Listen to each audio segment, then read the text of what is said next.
Good afternoon, good morning, good evening to colleagues joining in Zoom and on YouTube. We will start momentarily. Thank you very much for your patience.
Excellencies, distinguished moderator, speakers, guests, ladies and gentlemen. Good afternoon. Welcome back to another ASEAN-IPR discussion series. On behalf of the Executive Director of the ASEAN Institute for Peace and Reconciliation, it is my privilege and pleasure to welcome you all back to the ASEAN Institute for Peace and Reconciliation Discussion Series 2022. The discussion series has become one of the ASEAN-IPR's flagship programs. Through these sessions, the Institute disseminates information and we network with like-minded organizations. We continue discourses and share best practices regarding peace, conflict resolution, and reconciliation. This year's discussion series are in conjunction with the ASEAN-IPR's 10th anniversary commemorative activities. I would like to take this chance to convey our gratitude and appreciation to the Embassy of Ireland and the Embassy of Finland in Jakarta for their generous support of this year's discussion series. This would be the second year that we are the beneficiaries of their generosity and strong support in maintaining open, democratic, and frank discussions on peace, conflict resolution, and reconciliation in the region. As you may already know, this afternoon's theme is on gender-sensitive analytical approaches, women's involvement in violent extremism. Before we begin today's discussion, please allow me to brief you on some house rules to ensure everybody's comfort in following the discussion. Today's discussion will be 2.5 hours long, and it is simultaneously live streamed on the ASEAN-IPR YouTube channel. Please ensure that you have a steady internet connection and updated version of the Zoom software. During the presentation from the speakers, attendees in Zoom who wish to pose a question to the speakers may use the Q&A box, while viewers on YouTube can write their question in the live chat. Please follow the format of question as explained by the organizers in the chat box. Please refrain from using the chat or message box as a platform for personal and extensive discussions. We ask all participants to be polite and considerate in your messages. Thank you for respecting these house rules. Now, as in all ASEAN events, we must always have a group photo first. So I would like to ask our secretariat colleagues to be on standby. We will now have the moderator and all the speakers, as well as the executive director of ASEAN-IPR for the group photo. I'll just switch off my camera. We will count down on the count of 3, 3, 2, 1. One more, please. And 3, 2, 1. Thank you very much. Now, ladies and gentlemen, I would like to hand over to our moderator, Ms. Dina Zaman, the co-founder and director of business development of IMAN Research, our very knowledgeable and capable moderator. Ibu Dina, I hand over the screen to you. Thank you very much, Ibu. Right. Good afternoon. Assalamualaikum from Kuala Lumpur. Can you all hear me clearly? All right. Yes, Ibu. Okay. In the interest of time, I will make this introduction really, really brief. But first, I'd like to thank the Asian Institute of Peace and Reconciliation for inviting me to act as a moderator for your webinar. Thank you again. Your Excellencies, esteemed guests, ladies and gentlemen, I'm Dina Zaman from IMAN Research Malaysia, and I'm your moderator for today. Today, as Ibu Kartika mentioned, we'll be discussing about gender-sensitive analytical approaches towards women's involvement in violent extremism, something which I think a lot of us have a personal passion for and an understanding. We'll be having four speakers today from Ireland, from Malaysia, from Indonesia, and I'll be introducing each one of you briefly because your illustrious bios are really long, and I know everybody wants to hear what you say. So I hope you forgive me for that. You've got about 15 minutes. Towards the last 2 minutes of the presentation, I will just give you a gentle reminder. I'm a strict timekeeper, so I'll go on to the first speaker. I'd like to introduce you to our first speaker, Professor Fionnuala who will be speaking today. And Professor is a special rapporteur on the promotion and protection of human rights and fundamental freedoms while countering terrorism. And she took up her functions on the 1st of August, 2017. She's a University Regents Professor at the University of Minnesota, a holder of the Robina Chair in Law, Public Policy and Society, and is also the Faculty Director of the Human Rights Center at the University of Minnesota Law School. She is concurrently a Professor of Law at the Queen's University of Belfast School of Law. Professor, please, over to you. Thank you. Good morning, good evening, good afternoon, everyone. I'm really delighted to be here and particularly want to thank the governments involved in making this event happen. So let me start by saying the mandate I hold, which is the Special Rapporteur's mandate on counterterrorism and human rights, has been deeply engaged in the issue of gender in counterterrorism, but also gender in the context of violent extremism, and security more broadly. And so I want to confirm the sincere commitment of my mandate to mainstreaming gender in all aspects of the mandate's work, which address the specific experiences, needs, and rights of women as well as men in the context of countering terrorism, countering violent extremism, and security. Let me start by saying something about definitions, because I think it's really critical to our conversation and really, in some sense, deconstructing what we mean by women's involvement in violent extremism. Because it's important to note that we not only do we not have a globally agreed definition of terrorism, but we don't have a globally agreed definition of violent extremism or even the term extremism. At least in the context of terrorism, it's fair to say that we have some boundaries on what we legally define as terrorism, including 19 sectoral treaties and UN Security Council Resolution 1566.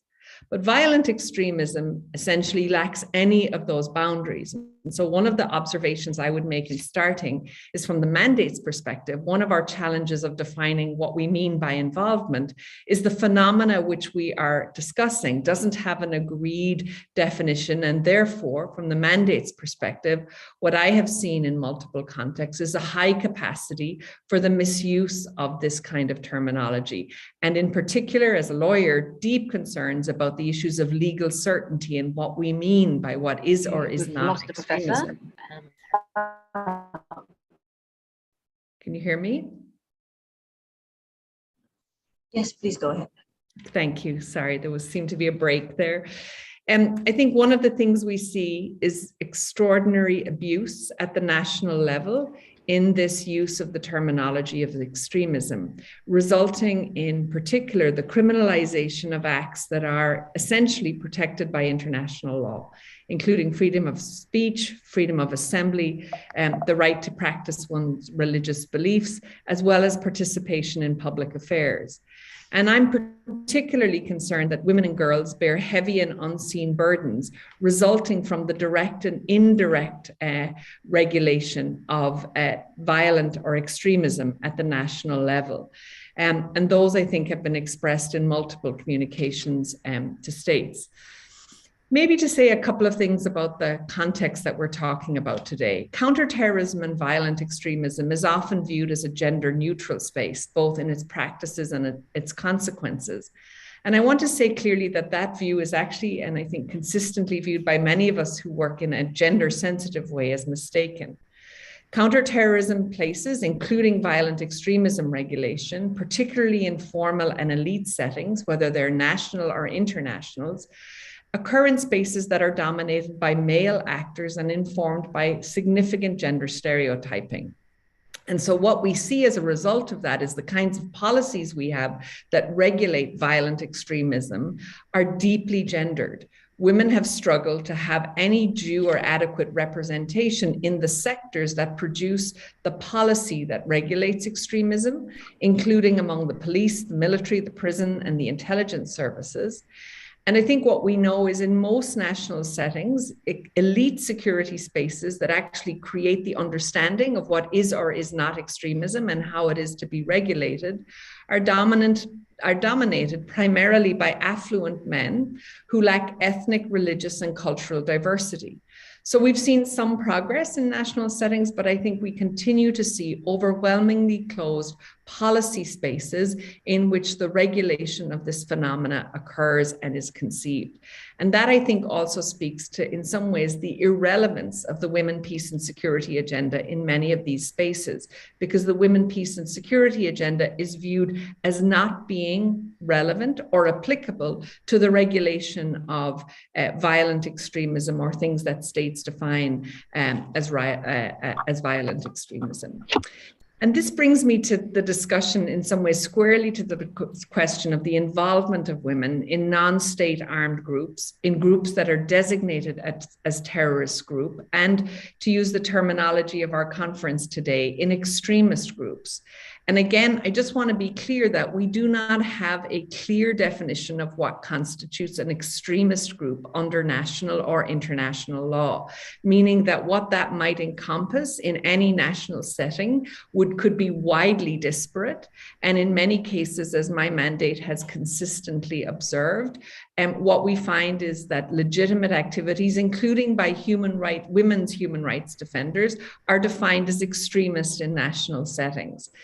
So to think about, when we particularly think about the activation of violence by groups, and we think about the pathways that we have to the activation of that violence, one of the clear studies that I think really points to the complexity of engagement is the defining study in this area, which is the UNDP study on pathways to extremism in Africa.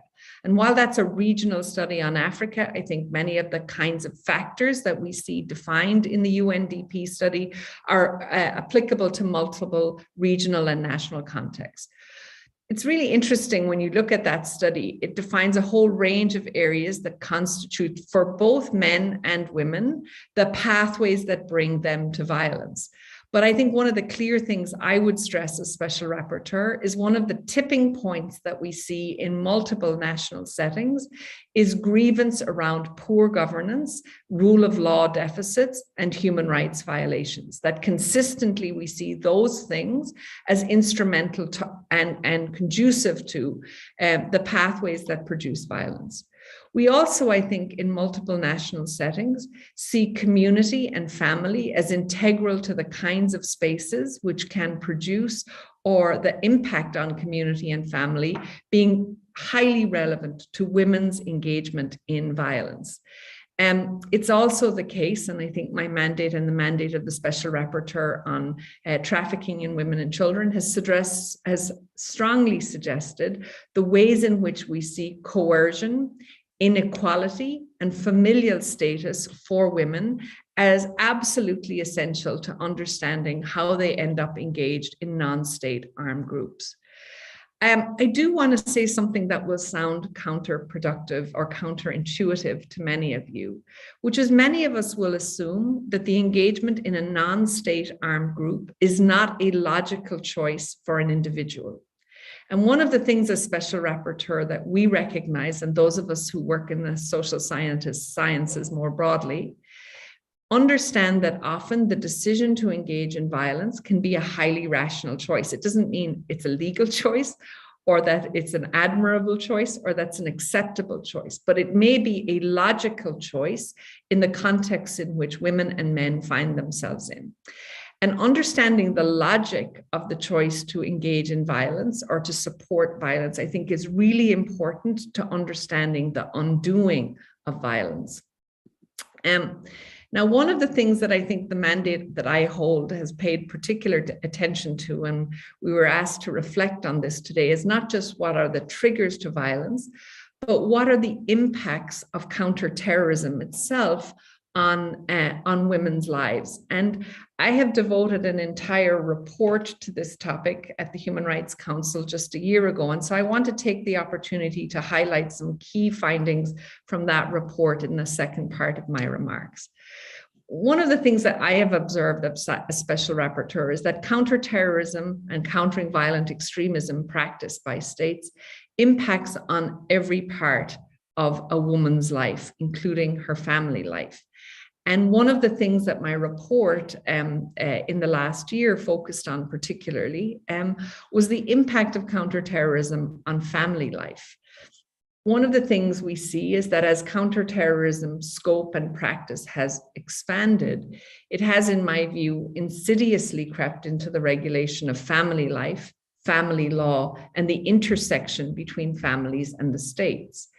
In the result of, let's say, classic counterterrorism regulation, that actually usually involves both the family and individual family members, including women, being the target of the state's attention.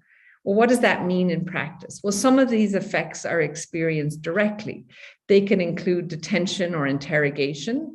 They can include the impact of counterterrorism financing, not just on the individual who's the target, but also on their family members, particularly their women and children. It can include the impact of citizenship revocation for a family member, or the cancellation of welfare or state benefits for particular individuals on an extremism or counterterrorism ground, but have clearly gendered effects within the family. One of the things that I have observed is that increasingly the home or the household functions as the new frontier in the war against terrorism and violent extremism, as many states fundamentally place counterterrorism policy in the home setting, and that's in the sites of counterterrorism, moving regulation, particularly preventative regulation, into the family, so that the family becomes the site of regulation and securitization. And the cost of that, I think, is not always obvious, but I think what it means is that the family itself and the integrity of family and the protection to family is often countercut by counterterrorism regulation. And what concerns me as Special Rapporteur about that is that in many societies, the fulcrum of a woman's life is experienced significantly in the home. And when you make the family the site of regulation, the result is that often and consistently, the woman and the woman's responsibilities also become within the security realm of the state. In practice, there are very few ways in which women can challenge that shifting domain of securitization. And one of the concerns that my report to the Human Rights Council last year tracked was the ways in which that shift has profound consequences for continuing the cycle of alienation and exclusion from society. Because, of course, it's not every family which is in the sight of the state. There are clear ethnic, religious, cultural, and often racial divides in which families are securitized and which families are not. And I think as Special Rapporteur, I think it's important for me to say, and I think one of the things that we've tried to do in this work is to understand the ways in which the construction of the family itself is being shaped and distorted by counterterrorism law and practice. And this implicates us thinking about human rights in this space beyond the usual ways, so that we understand that the kinds of rights that are implicated here include the right to family life, the right to equality of rights within the family, the right to protect and assist the family, and rights concerning the status of children as rights holders themselves within the family, and a range of other rights that are connected to family life, absolutely critical to women's lives, including inheritance, sexual and reproductive rights, as well as things that we would normally think about, including privacy, religious freedom, non-discrimination, and equality. I think the other challenges I want to bring to your attention, and maybe here, it's to think about the other piece of this, which is the ways in which women are often not only vulnerable to state regulation through the counter-terrorism and extremism prism, but they're also vulnerable to violations by extremist groups, or groups that are defined as designated groups or non-state armed groups. So thinking about those vulnerabilities, I want us to imagine as women as caught between the crosshairs of two different kinds of coercions. One is the state and the other is the non-state actor, and specifically to think about the multiplicities of harms that women experience in this way. So when we think about non-state armed groups or designated terrorist groups, we know already that women are highly vulnerable to violations by those groups, precisely because of their lesser social status and existing inequalities in society or within those groups. We know, for example, through the work of many UN special rapporteurs and others, that these groups have highly patriarchal structures. And the results that we see in many of these groups are practices that have particularly negative effects on women, which include forced marriage, grooming and trafficking of women, an issue I would particularly stress that we've seen in a number of conflict zones, including Iraq and Syria, but not exclusively so. We see sexual and gender-based violence. We see access and harm to children. All of these things are the sort of range of vulnerabilities that are not unique to women, because in fact, one of the things we should note is that men often also experience some of these human rights challenges when they intersect with armed groups, but they have often been associated with harms for women. Which begs, again, a really obvious question. Why do we see women's engagement with these kinds of groups, or why is there a correlation identified for some women with these groups? And again, I do want to note that there's a paradox here, that some of these non-state armed groups provide pathways to status and recognition for women that they don't have in other places. And unless we grapple with that reality and grapple that autonomous choices are also made by women to join these groups, I think, and only see women as victims lacking autonomy in these spaces, I think we underappreciate the complexity of the terrain that is engaged by women's presence in or engagement with non-state armed groups or designated armed groups. Professor? I want to conclude by reflecting on the double patriarchies and the double violences that women experience, both from non-state armed groups and from violent extremism. That is clearly the case, but also really understand that there is a sustained harm to women from the kinds of counterterrorism practices that we have seen engaged by multiple states over the past 2 decades. So it's a double layer for women. And unless we address both of these layers, we're missing something profound about the gendered experience of women, both from the state and the non-state perspective. And I'll just close by reminding us all that the gendered impacts of counterterrorism fall across multiple arenas. They include sanctions, countering terrorism finance, prescriptions, citizenship stripping, administrative measures, detention, all of these things that should be in the framework of our discussion. So I'll close by saying many thanks and hope that the conversation can bring us to think about the fullness of the complexity of violences and vulnerabilities experienced by women in these spaces, so that we can better understand and address the conditions conducive to violence in the first place. Thank you. Thank you, Professor. I, and like everyone in this audience, certainly learned a lot in the last 20 minutes about the gendered approaches, about the definitions of violent extremism, the layers of families, how we should actually approach this. But before we discuss this, we'll go on to the next speaker, which is Mr. Andhika Chrisnayudhanto, who is a Deputy for International Cooperation, the National Counter-Terrorism Agency of the Republic of Indonesia. Briefly, he joined the Ministry of Foreign Affairs in 1996. He was a head section for Labour Affairs, the Directorate of ASEAN Functional Cooperation from the years 2000-2002. He was also the third and second secretary, the Embassy of the Republic of Indonesia in Vienna, Permanent Mission of the Republic of Indonesia in Vienna. He also worked on issues related to crime, prevention, criminal justice, drugs, corruption, and transnational organized crime in 2002 to 2006. To Pa Andhika, perhaps you'd like to share your experiences and your thoughts. Over to you.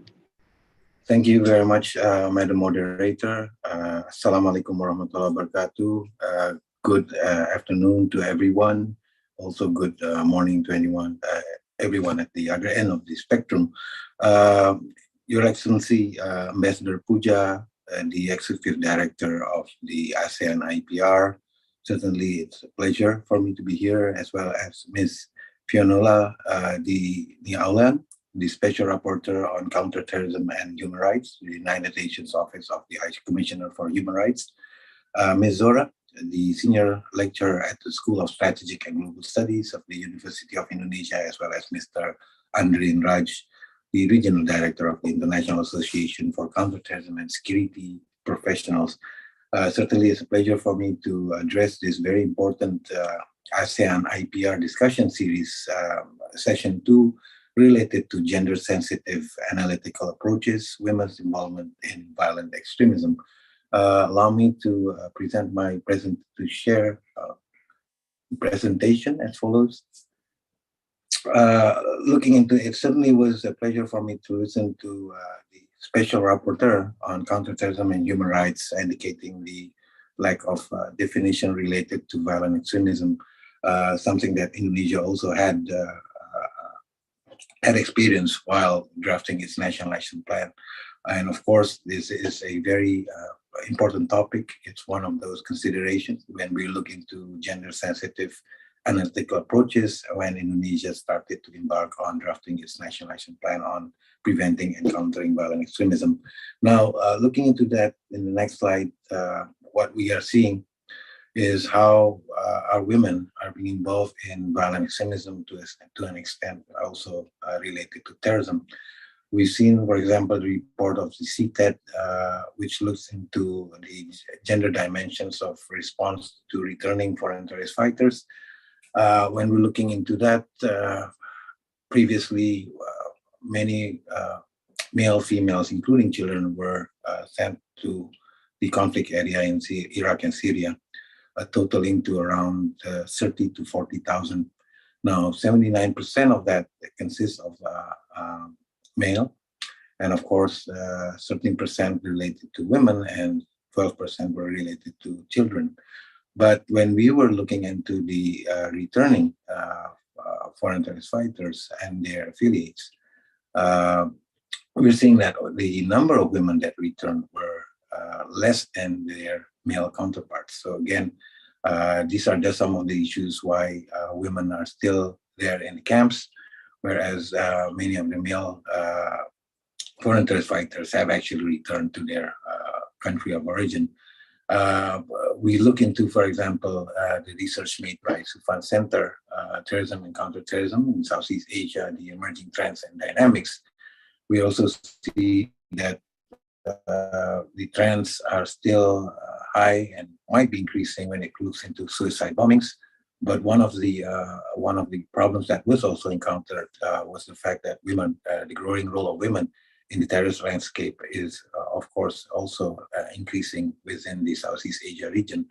And of course, one of the biggest problems that we are facing is that online radicalization, which took years to conduct, was now being done within months. So again, one of the biggest problems was lone wolf attacks.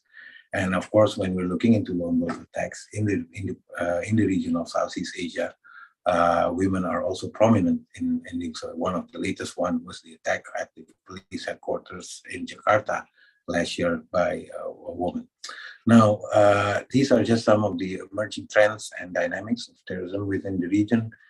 Recently, the UN Women actually conducted a research on gender analysis of violent extremism and the impact of COVID-19 on peace and security in ASEAN.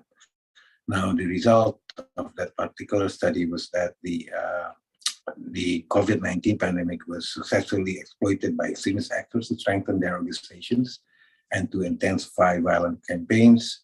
Violent extremists are still using propaganda and online messaging to espouse misogynistic as well as hostile views towards women.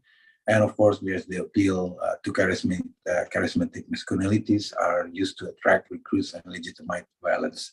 But again, these are some of the things that we are still being faced during the COVID situation. But again, more and more women are espousing to the fact that they are supporting these violent extremist groups. Now, another research that was conducted together with UNOCT, which is the United Nations Office on Counterterrorism, is looking into radicalization and migration in Southeast Asia. And what they found is that there's no single factor or set of factors that set a migrant worker on the path to radicalization. So of course, there's not just one factor why a person, whether it's a man or a woman, that would set out to the path of radicalization. Of course, although that labor migration is highly gendered, it is not clear that women migrants are more radicalized than men. Of course, these are just some of the understanding when we're looking into various research about women and men that are being radicalized. One thing that the National Counterterrorism Agency did in 2020 was conduct a survey. And this particular survey found that young women face a greater risk of radicalization rather than their male peers. And the impact of radicalization was particularly high among Generation Z, millennials, and urban youth during the pandemic. So again, the targets of these violent extremist groups are looking into the vulnerabilities of youth, in particular, now this is also women or younger women. Now, following that, in the next slide, we are also seeing that the next slide, when we're looking at the global context, we've seen a number of UN Security Council resolutions, the UNGA resolution as well on PCVE, and of course the biannual review of the UN Global Counterterrorism Strategy. And when we're looking into that,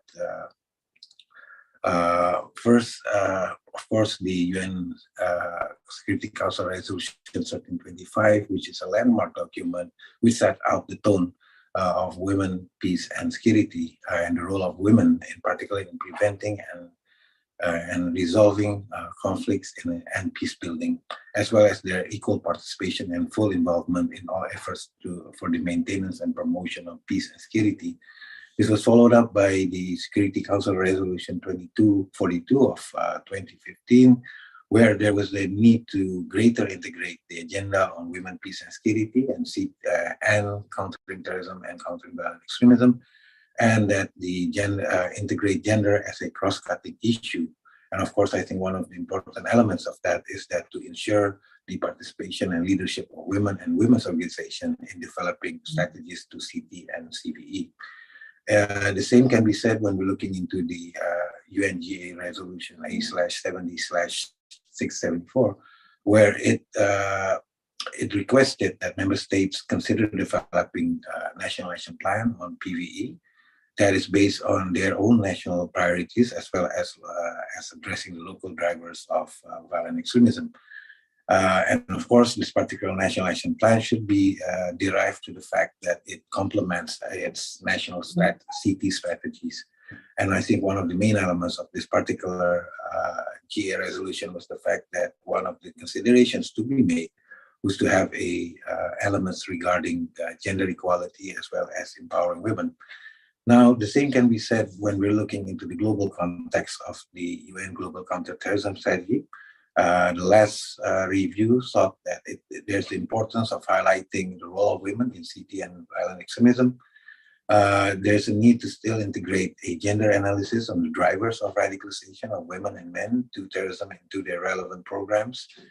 And of course, to consider specific impacts of counterterrorism strategies on women and women's organization, and to also seek greater consultation in developing strategies to CT and PCVE with women organizations that are working there in the field of countering terrorism and violent extremism.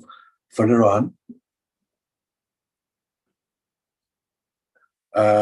in the regional context, we may be aware of the fact that in 2017, there came out the Manila Declaration on preventing and countering the rise of radicalization and violent extremism.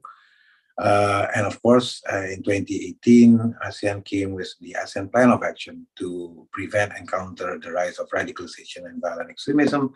And this was followed up by a work plan, which is now called the Bali PCRVE work plan for 2019 to 2025. And this particular Bali work plan was a work that synergizes not just one pillar of ASEAN itself, but was working throughout the as a cross-sectoral and cross-pillar collaboration in preventing and eradicating issues related to violent extremism and, of course, the rise of radicalization. It is supported by 19 sectoral bodies from the three main pillars of ASEAN. And when it comes to gender-related issues, this particular Bali work plan is being led by the ASEAN Committee on Women, Commission on Women, and of course the ASEAN Committee on Women and Children. There are around 100 activities in line with the various pillars of this particular Bali work plan. But one that is very much focused on gender is the priority area 1.5, which is to empower women and promote gender equality to enhance the capacity, participation, and leadership of women in the promotion of moderation and tolerance to prevent the rise of radicalization and violent extremism. Furthermore, when we're looking into what are sort of activities that is being led by the ACW and ACWC is being also supported not just led by one sectoral body, but also supported by such as the Senior Officers Meeting on Education, on Culture, on Youth, and also, of course, the ASEAN-IPR itself. And of course, some of the activities relate to the promotion of gender equality and empower women to address local grievances, activities to identify the paths to violence taken by radicalized family and women, activities to encourage supporting systems for women on civic and moderate religious values, and the other activity relates to the promotion of gender mainstreaming on preventing and countering of radicalization and violent extremism. These are just some of the activities, but I believe as a framework for ASEAN, it would provide that impetus in strengthening the means of understanding as well as implementing programs that are leading towards women in general. Now, moving on, Indonesia, as I've mentioned before, also has adopted its National Action Plan on preventing and countering violent extremism leading to terrorism for the period of 2020 to 2024. This was adopted last year through a presidential regulation. Among the many features of this National Action Plan is the principles of gender mainstreaming and, of course, the protection of children. It relies upon three important pillars. On the first pillar is on prevention, second on law enforcement, and the third pillar relates to partnership and international cooperation. It has 130 activities. Most of the activities are within the prevention pillar.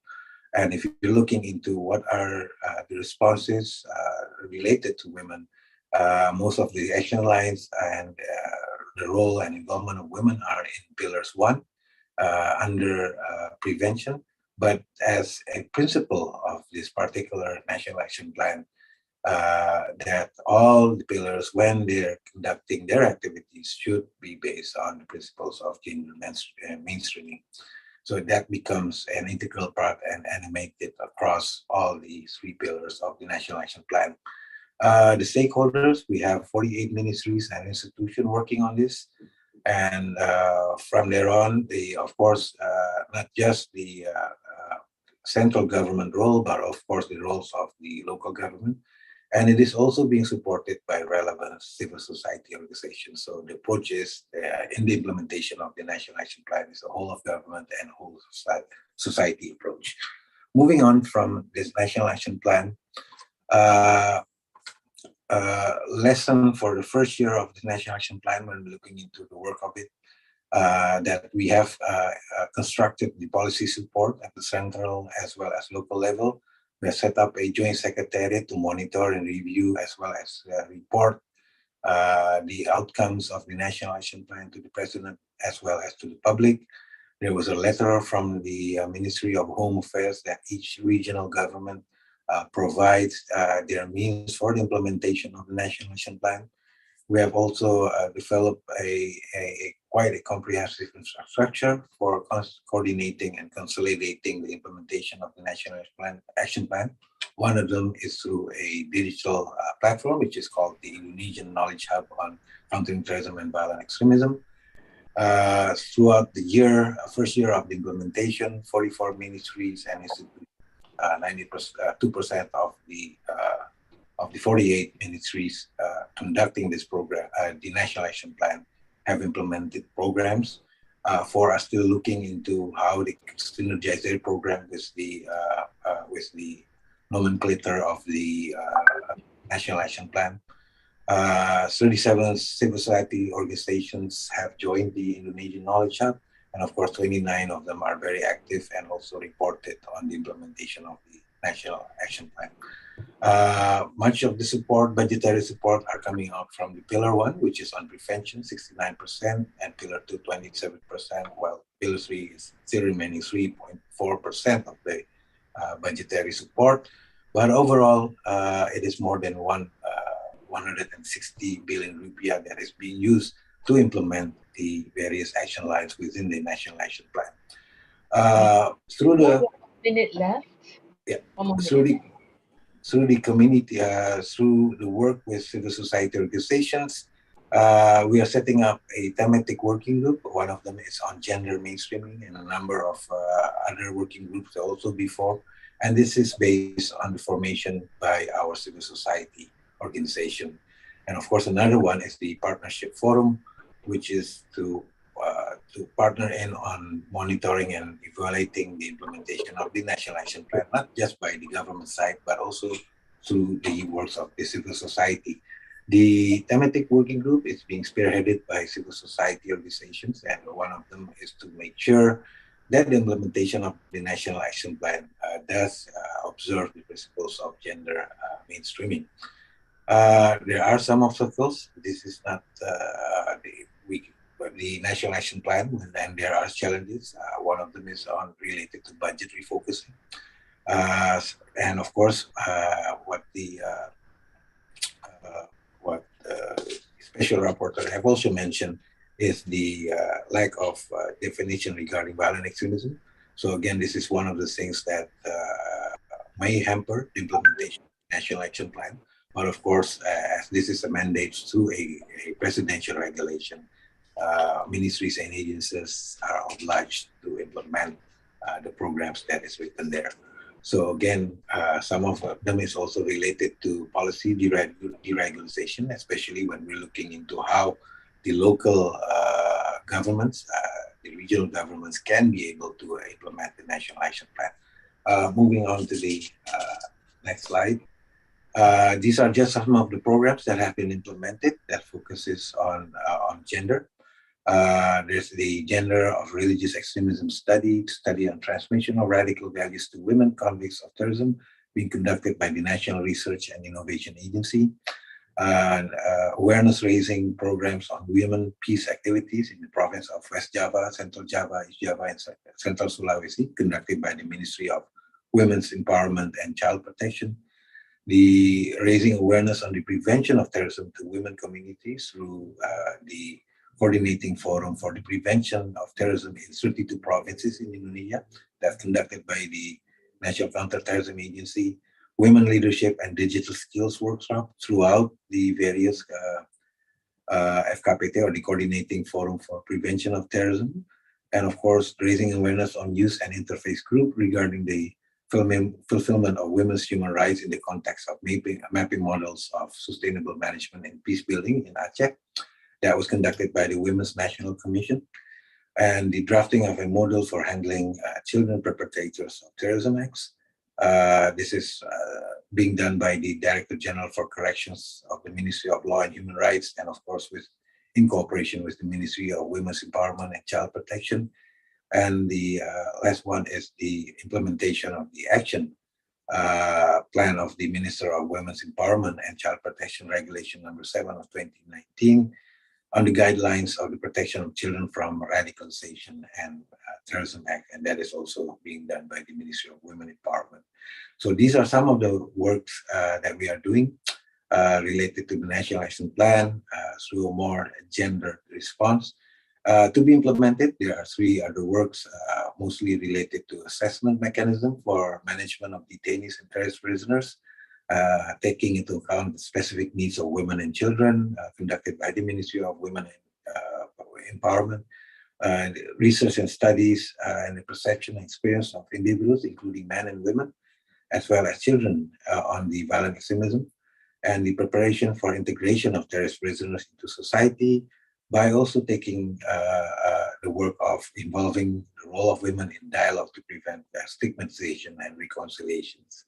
And this is conducted by the National Counter-Terrorism Agency and the Ministry of Social Affairs. So these are some of the things that I believe are very important, and that's why a more gender analysis is needed when governments are embarking on national action plans. I conclude my remarks on this. Thank you very much. Right, terima kasih Pak Andhika. As a Malaysian who works with Malaysian CSOs and research groups on CVE, certainly there's a lot of positive envy on what Indonesia and the Philippines are doing. When you talk about the National Action Plan on CVE, the Women, Peace and Security agendas. So there's a lot that we have to learn from both these countries. So thank you very much. I'd like to call upon the third speaker, Dr. Zora A. Sukhapti, who's a forensic psychologist and an expert in counterterrorism, deradicalization, and human capital in security systems. Her approach to terrorism through a number of disengagement and deradicalization is holistic, which includes psychological, vocational, spiritual ideology, and cultural aspects. One of her patterns include a 3D model of motivation, ideology, capability, terrorism, risk assessments, and rehabilitation to offenders, which is known as MICRA in Indonesia, and it was presented at the Indonesian Presidential Palace in 2017. Dr. Zora, please. Yeah. Thank you, Dina, for having me. Thank you, everyone. Your Excellency, Mr. Gusti Agung Wesakapuja, ASEAN Institute for Peace and Reconciliation, Ms. Fionnuala, Mr. Andhika, and Mr. Andrin. Thank you for having me, and nice to meet you here in this event. Allow me, please, to present my material as I'm from the perspective of academician and also practitioners. So maybe the material will be very, I try to make it as down to earth as possible. Yes.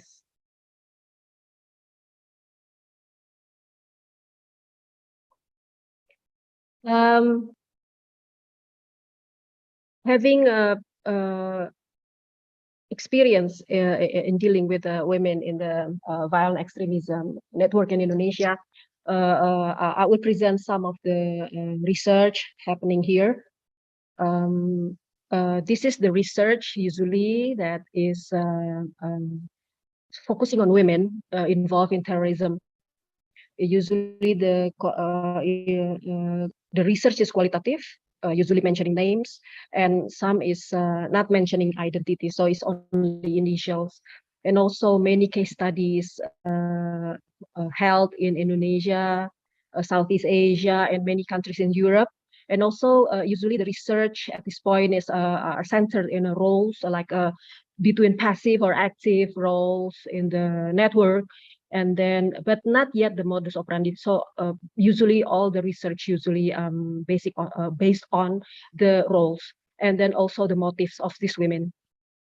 This is I just give you a glimpse about the research, some of the research in Indonesia. One of it is a risk assessment.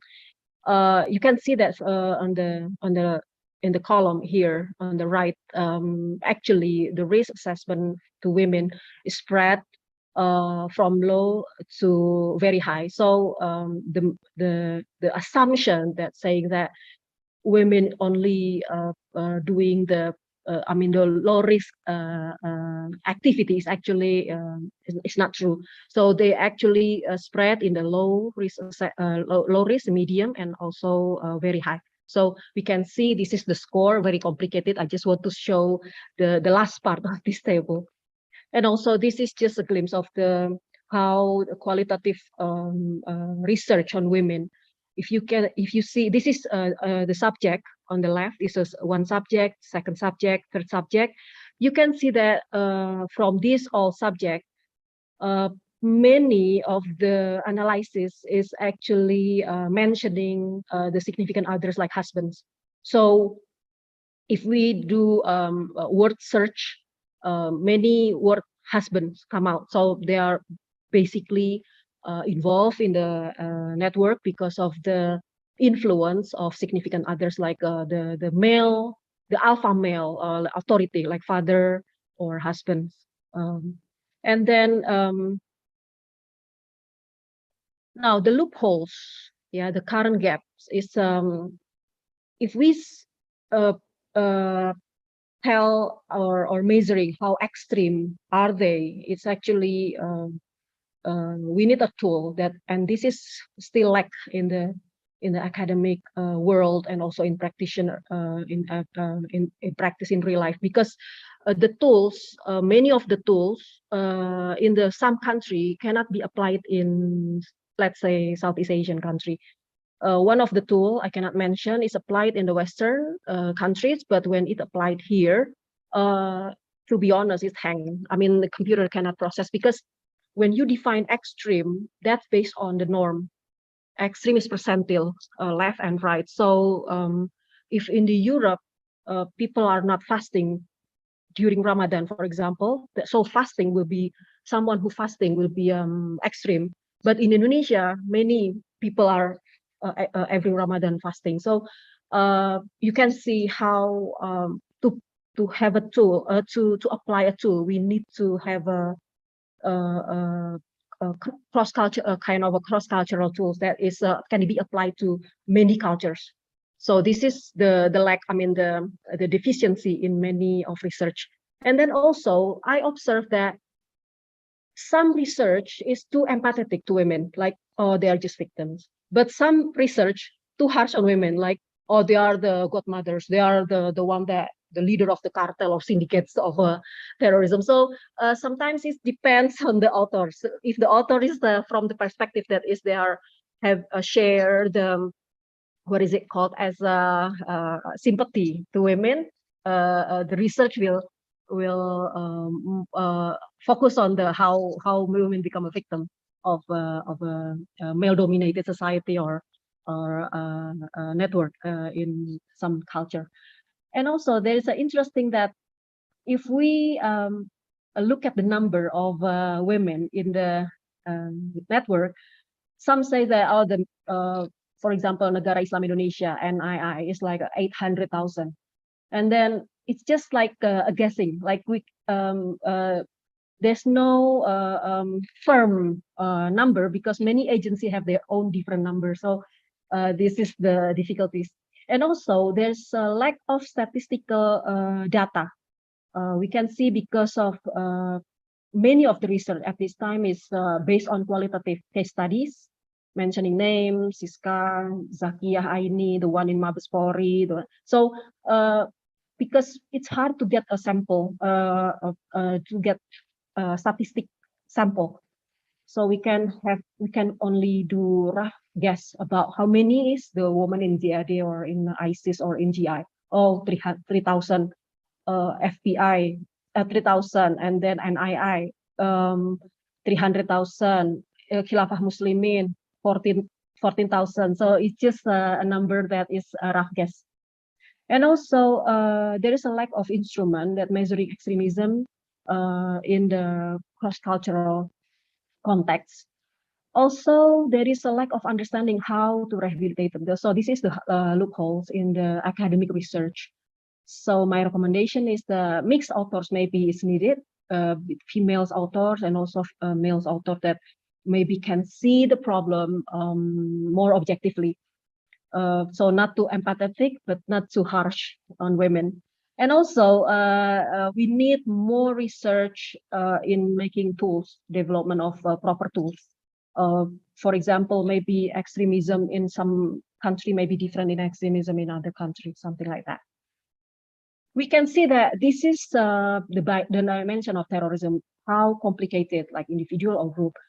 There's lack of information about which, so women is individual or group. Is there any lone wolf female terrorists? Because some people say to me that it doesn't make sense if women become a lone wolf, because women always following an alpha male.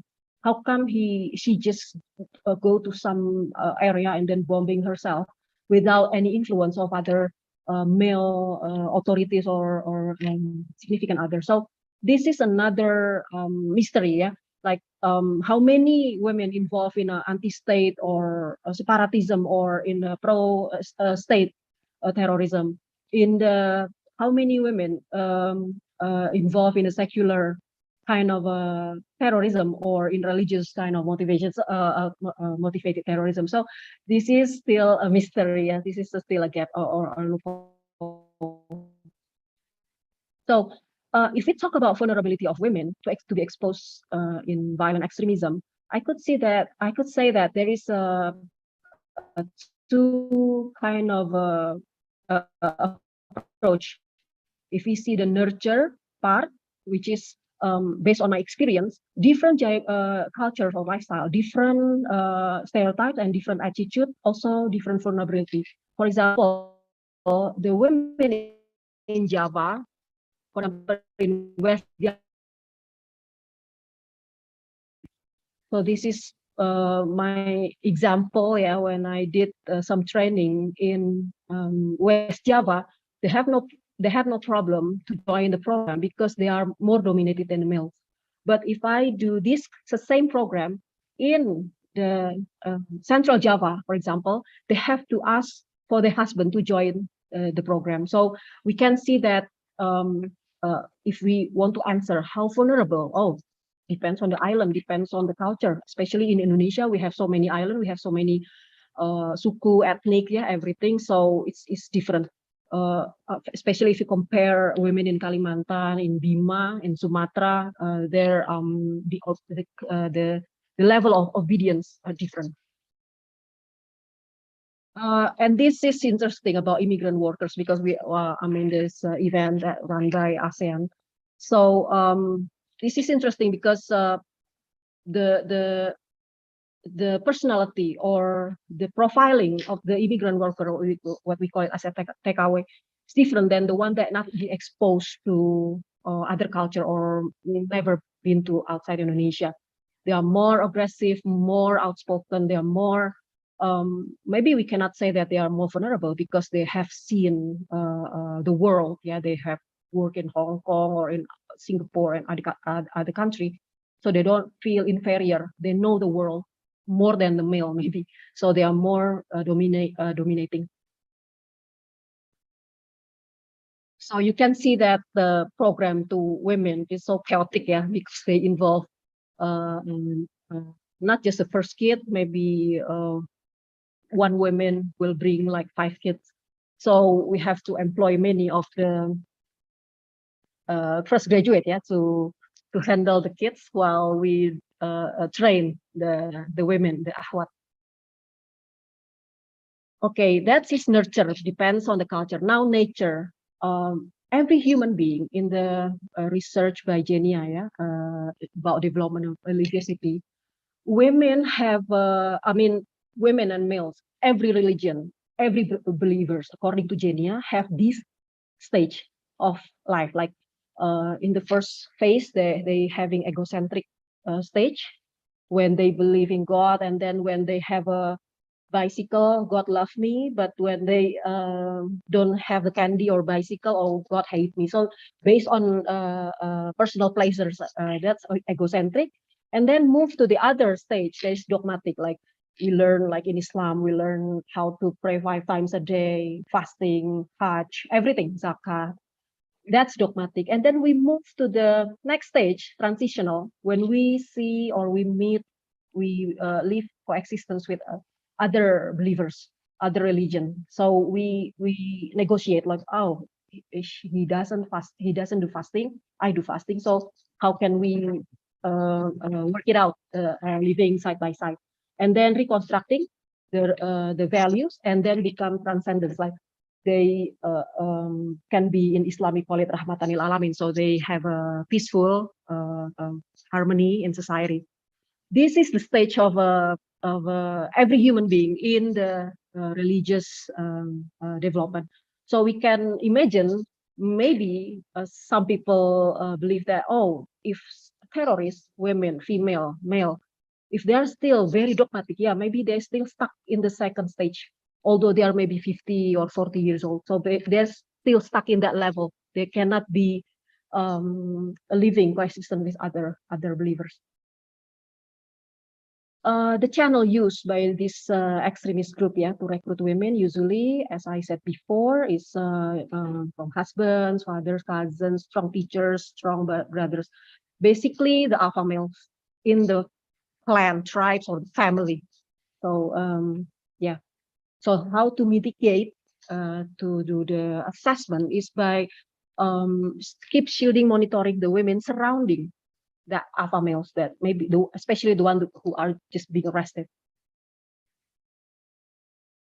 This is the roles of women in the extremist group. You can see from the policymaker until sponsor, leader, sympathizer, everything. So women actually go into this role, not just become followers. Okay, this is the question that always being asked to me, that is women and female and males are different in brain? According to the research, the MRI to the brain of males and female, when they're reading, female usually working in the left and right side of the brain, but the male only on the left side. What does it mean? This is interesting that according to, there's a corpus callosum, this is corpus callosum, yeah. In women, in the female brain, this is 30% thicker than the male. And this corpus callosum is actually relating right and the left brain. What does it mean? It means that women can do multitasking because the corpus callosum is thicker to connect the left and the right brain, so they can do everything. They're like superhuman being, yeah. They can become the head of a country, at the same time they raising kids. Dr. Zora, I'll give you about another 1 more minute. I know you've got a lot of slides. Yeah. Want to listen to every one of you, but I have to, 1 more minute. I'll finish soon. Thank you for reminding. You can see that women have a broader perspective when because we call it self-rujuk in retinas. I don't know what is it in English, but the male is having more sharp, but looking way focused on the right. You can see this is male, this is female. So this is the interesting part. So we, for the policymaker, when we do intervention to women, we have to see this side, yeah, perspective, to have, so because women can do anything, so it's very wise to involve them in many empowerment programs, something like that. I think it's finished from me. This is just a picture of women in structure that is important to empower women. And this is a rare picture, yeah, because not usually jihadis doesn't want to hear of women talking in front of them. Especially she sit in the chair, and then the other sitting on the floor. Okay. Okay, I think this is from me. Thank you so much for having me. Thank you, Dina. Last but not the least, I mean, I found all three of you, and including, Mr. Andrin's work soon, I found all these presentations very fascinating. Now, probably reach out to the four of you separately because I'm doing a paper on definitions of, of CVE. But anyway, last but not the least, we have Mr. Andrin Raj, who is a director of the Nordic Counter-Terrorism Network, which is based in Helsinki, Finland. And he's also the Southeast Asian Regional Director for the International Association for Counterterrorism and Security Professionals, IACSP Southeast Asia. Andrin is also the advisor to the federal government of Somalia on PCV and terrorism. He's also an expert at the European Expert Network of Terrorism, ENET, which is supported by the EU, and his secretariat is based at the Federal Criminal Police HQ in Germany.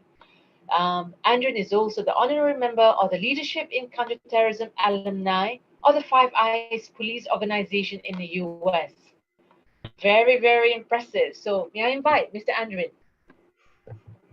Thank you, Ms. Moderator. Can you hear me?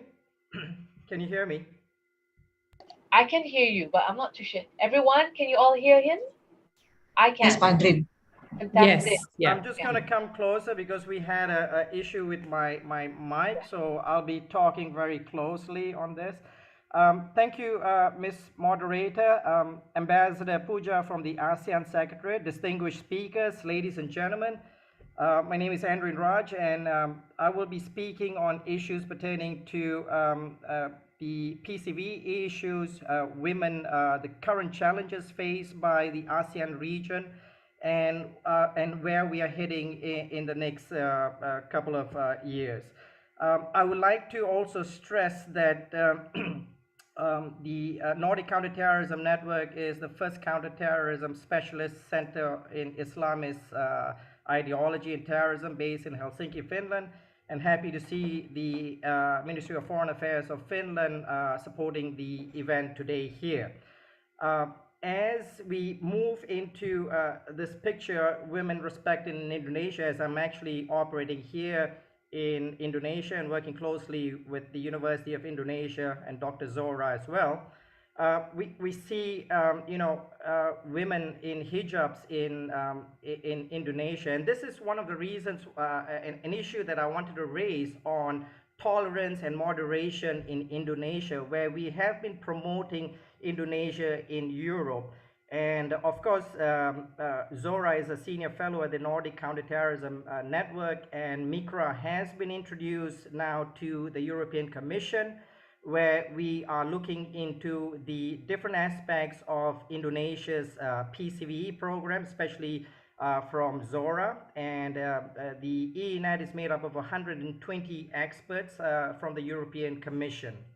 So this is during Ramadan, and if you look at it, women are respected and they are eating during the Ramadan period, and this is due to the fact that the authorities respect women in their presence of having lunch or dinner, due to the fact that Islam actually allows you to eat during Ramadan if you are sick or if you are feeling unwell. And you see the tolerance level of a Muslim lady sitting in a Chinese restaurant with her colleagues, and the relaxed atmosphere of having tolerance, moderation. So this is something I wanted to highlight in Southeast Asia, and why Indonesia, we have taken Indonesia has the what you call this protocols in showing this toleration within the European Commission. So what is the difference between PVE and CVE? We always talk about it. For some reason, there's no difference to people, but there is a difference between PVE and CVE. So like it's stated here, PVE refers to the broader, more long-term preventive activities that target systematic conditions, while CVE is a narrow and more targeted approach that deals with individuals further along the VE process. Now, PCVE encompasses both of these issues. Now, in the Southeast Asia region, I always tell the Europeans, when we are focusing on radicalization and extremism. What are we actually talking about radicalization and extremism? Who are we focusing on? I don't think in Southeast Asia we are fighting the 7-day Adventists. So the threat in Southeast Asia or within the ASEAN region is Islamist ideologies and Islamist terrorism, which is pronounced, and it is a fact. We cannot deny the fact that we are not fighting this here in Southeast Asia. We are not fighting the 7-day Adventists in Southeast Asia. And Indonesia has a very strong leadership, and the fact that the counterterrorism units and the National Counterterrorism Agency have been dealing very, very openly and transparent in addressing counterterrorism based on arrests of clerics from the ulama councils, clerics from different regions within Indonesia, thereby showing that Indonesia takes a lead in addressing issues related to Islam and being very, very knowledgeable on where they stand on the factors relating to sensitivity issues, which many Southeast Asian countries till today are very, very skeptical, even the European Union and international organizations, of just randomly branding radicalization and extremism. So I did this in NATO last month when I was with NATO. And first thing I told NATO, what was the reason that we are here? And we had a pontifical person from Vatican. We had the highest ulama representative from Italy. And it all boiled down to one thing: Islamist ideologies. So we focus on that. And like I said, we need to be focused and not be sensitive. So that means talking about Islam and talking and debating about this. And if there's a cleric or ulama who states radical issues, we need to stand up and to counter that as terrorism experts, instead of just following the bandwagon and just supporting governments on what they say and what ulamas usually say. So what is PVC? I'm not going to go too much on it. It has been identified here as the social engagement, media training, targeted interventions, capacity building of local societies, activities, NGOs, law enforcement. So I think Zora has explained certain things of the PCVE issues. And the models of radicalization, it doesn't matter whether you're a woman or a guy. These are what academics have found on the theories related to extremism. It's political theories, psychological theories, social, yeah. Okay. Social psychological theories. Can you hear me, Dina? Yep. Okay. You're good now. All right. And social movement theories. Now, the factors relating to these issues on both sides of the divide, be it men or women, pointed out right here, is the propaganda of terrorist groups have high capacity to indoctrinate and motivate their ethnic and religious brethren to join them as full-time and part-time. So it's collaborators, supporters, and sympathizers, which Zora has mentioned. And then we have the methods of dissemination. And where women are concerned, it includes marriages and family ties abroad. So we have these kinds of issues pertaining to radicalization and extremism. Now, and then you have the protracted socioeconomic and conflict states that create the pull-push factors. And then if we notice, Osama came from a non-royal Saudi family and was very rich, and Dr. Ayman al-Zawahiri, the most educated families in Egypt. Now, although those who live in poverty, unemployed, or underemployed are most vulnerable to the ideological indoctrination, it is not this being deprived or relative to deprivation, but the ideology indoctrination that generates, recruits, and supports terrorism. So this is the general idea of radicalization and extremism between men and women. Now, and we look into the jihadi Salafi ideology, we look into the pre-radicalization, the self-identification, the indoctrination, and the jihadization that equals to the attack. And this was by Mitchell D. Seiber from NYPD in 2007. So this is the sort of ideology that both men and women actually adapt to. Now, women in terrorism, it's not new. Hezbollah has been operating, Palestine has been doing it, LTTE has been doing it. LTTE's manual were actually found in Afghanistan in the hands of Al-Qaeda, because LTTE, Al-Qaeda actually wanted to know how LTTE was actually going about doing their suicide bombings. So, you know, terrorist organizations can help each other in sense of monetary terms. And then we see the Kurdish areas. And of course, in Southeast Asia, the first lady on the right on the picture shows the first suicide bombing or families involved in suicide bombings and lone wolf attacks. So this is nothing new about this. Now, in Al-Quran on women, it says that Islam is absolutely no difference between men and women as far as their relationship to Allah is concerned, as both are promised the same reward for good conduct and the same punishment for evil conduct. So it exemplifies, or it explains women's role between the other gender for that matter. So we need to understand the Quranic verses where different ideologies are being used. Now, does this equality means equality in jihad? Now, jihad has been happening in the Prophet's time. So we see Prophet Muhammad said through jihad, women is to go to Hajj. Now, how does that equate now to the current times of women in jihad? It's because of radicalization, misinterpretation of the Quran, and lack of moderates or Islamic organizations wanting to defeat the counter narratives of the Quran because it's too sensitive. Now, if one is going to be too sensitive, you will never be able to address extremism and radicalization in my lifetime. Believe me, we're just fooling ourselves. So we need to be more focused, more adaptable to the culture and the society in Southeast Asia and the ASEAN region in order to address Islam. That's about it. There's no two ways about it. So when somebody talks about radicalization and extremism, I always ask them, what are you talking about? Are you talking about the criminal that you want to rehabilitate, or are you talking about the drug addict that you want to rehabilitate? So that's my concern.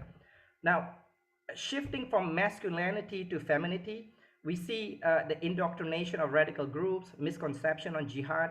Women have the highest probability to do jihad.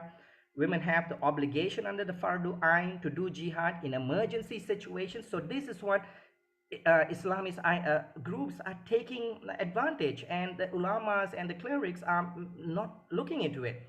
You look into the patriarchal culture and violent acts of JI and ISIS have evolved in its interpretation on women in jihad.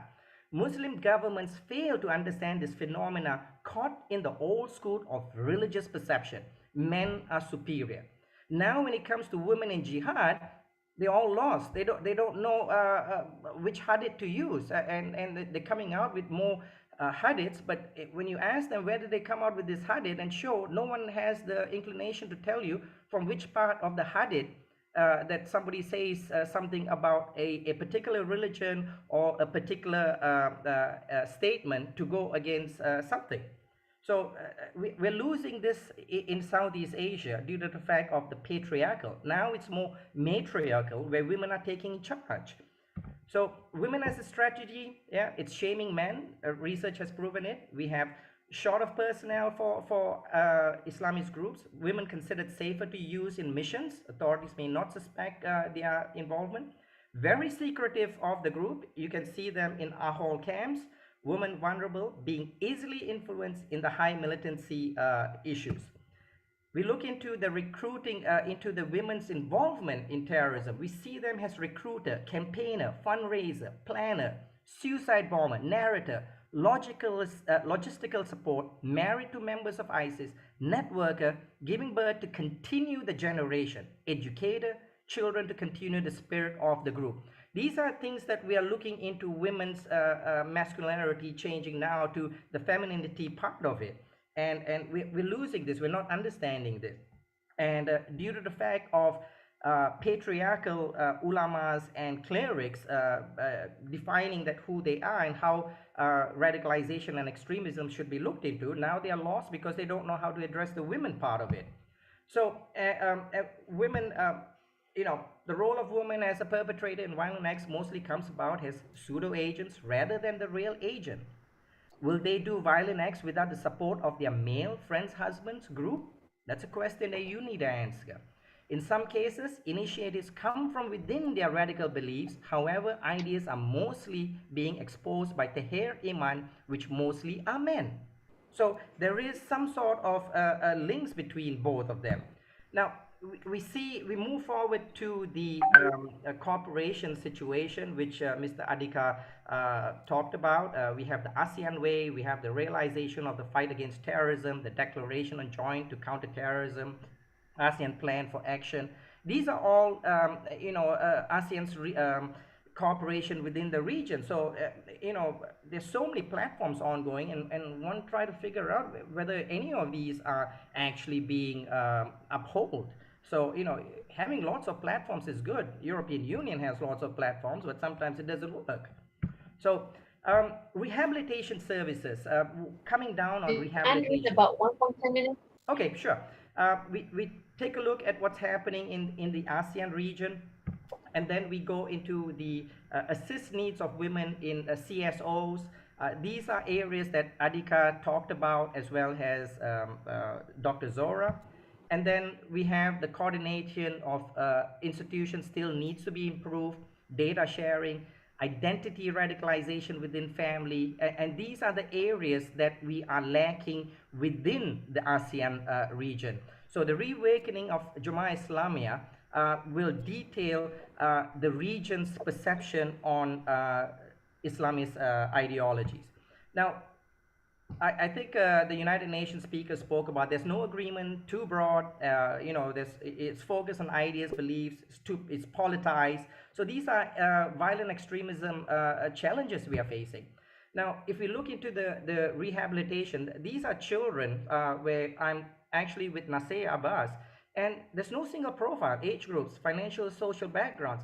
And speaking to these children, you will understand that they have high values and high hopes in wanting to be educated. So it's fantastic that we have come out with this program with the NCTN and DSAPR on addressing resilience on women and children. And here you see me with my two colleagues who are advisors to the Ulama Council, and we had a meeting addressing issues not only on Islam, but comparative religion, to tell why this religion does not pose a security threat to Islam. So we need to understand this in the ASEAN region, which we fail to do this in DRAD programs. We only talk about Islam, but we don't talk about other religions in how they actually can communicate and be together in the same culture or society. So issues pertaining to rehabilitation and reintegration it's wide. It's a whole scope of something that we need to readdress.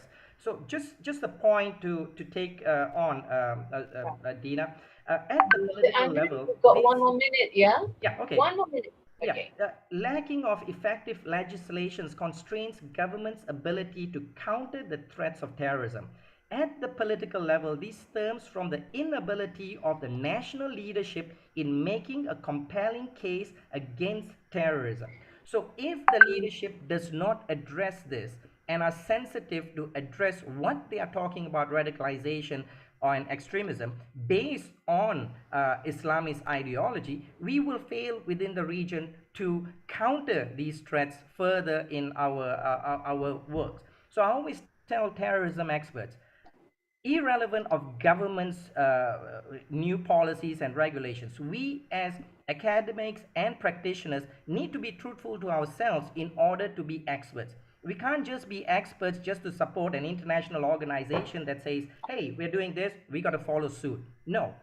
You don't have a principle, then you cannot be an expert in this field. So without further ado, thank you so much. I hope I gave you a little bit of the perceptions of women in terrorism. Thank you, Ms. Moderator. All right. Thank you, Mr. Andrin. To everyone, thank you for staying on with us. We still have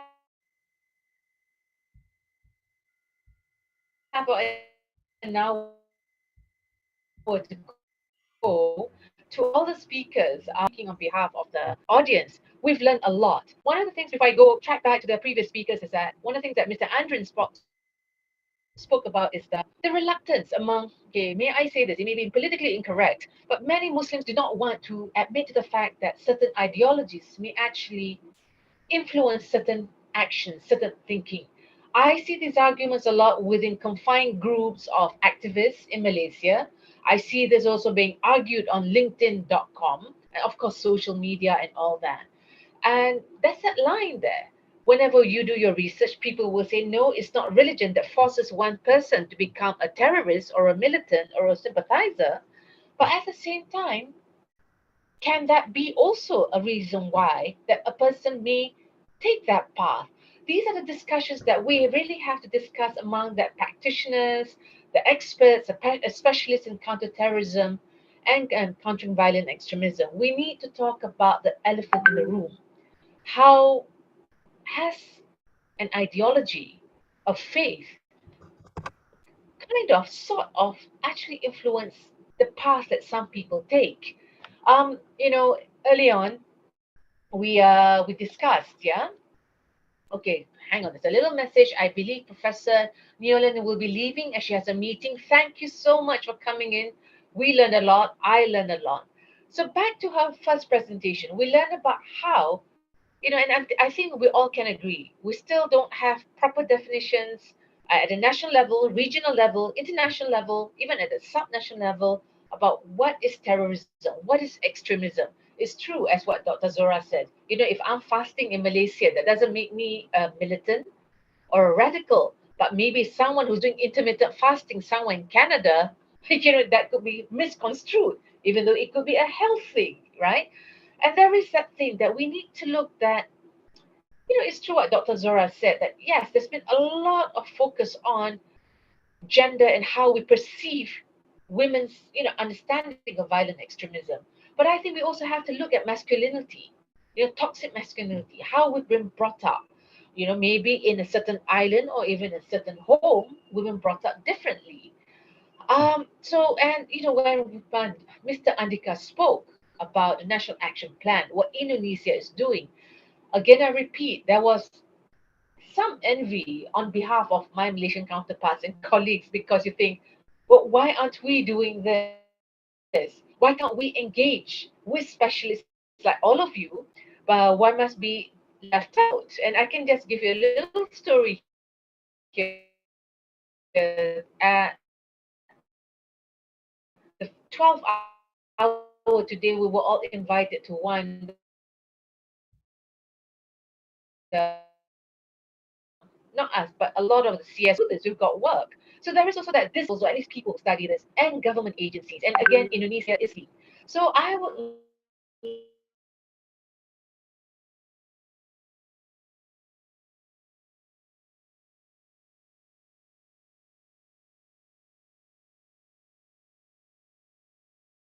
like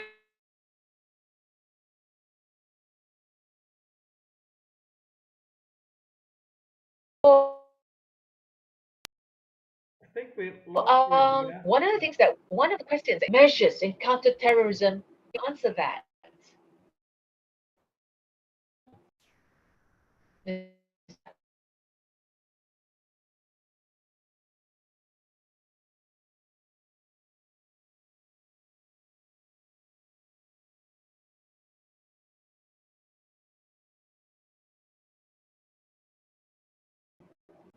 Dr. Okay. Mr. Dina, Miss All right. Dina, I think you're I'll go frozen. on with I the cannot other hear you. question that has come in, right? Hello? Was there someone? Okay. There was another question, right? In light of the importance of multi-stakeholders cooperation in PVE, how do you see the importance of engaging religious or community leaders to promote men's and women's collaboration in building a vibrant and resilient community? What would be the enabling and hindering factors in applying this strategy? And what mechanisms do you think are important to be in place in different communities and to disseminate it? But both need to be discussed.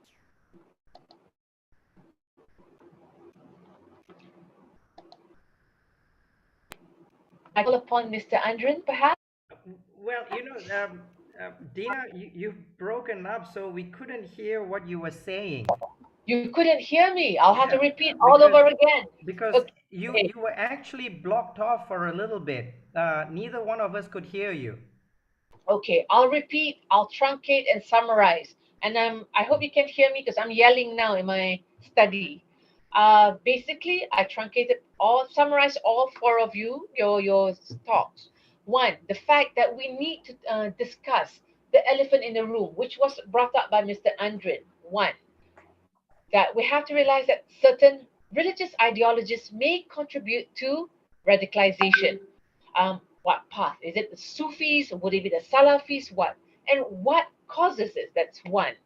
As with Professor Nolan, what she talked about was that we have to look at how gender plays a role in this, in stopping violent extremism, and why it may not work. The impact, the approaches that we're doing now, it may not be working. Yeah.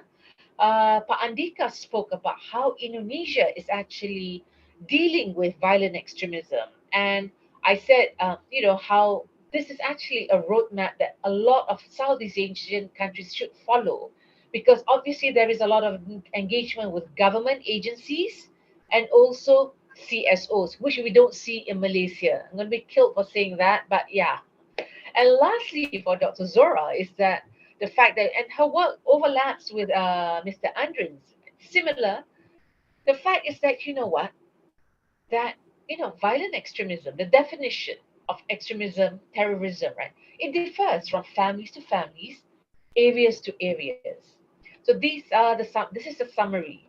The two questions are, and I'll repeat them again. Okay, the first one would be from Destia Bahai from the International Community, Jakarta office. It's a long one. In light of the importance of multi-stakeholders cooperation in PBE, how do you see the importance of engaging religious or community leaders to promote men and women collaboration in building a vibrant and resilient community? That's one question. The second one she's asked is, what would be the enabling and hindering factors in applying this strategy? What are the mechanisms that you think are important to be placed at different levels to distill the learning development in different communities and to disseminate it systematically? We'll start with this first.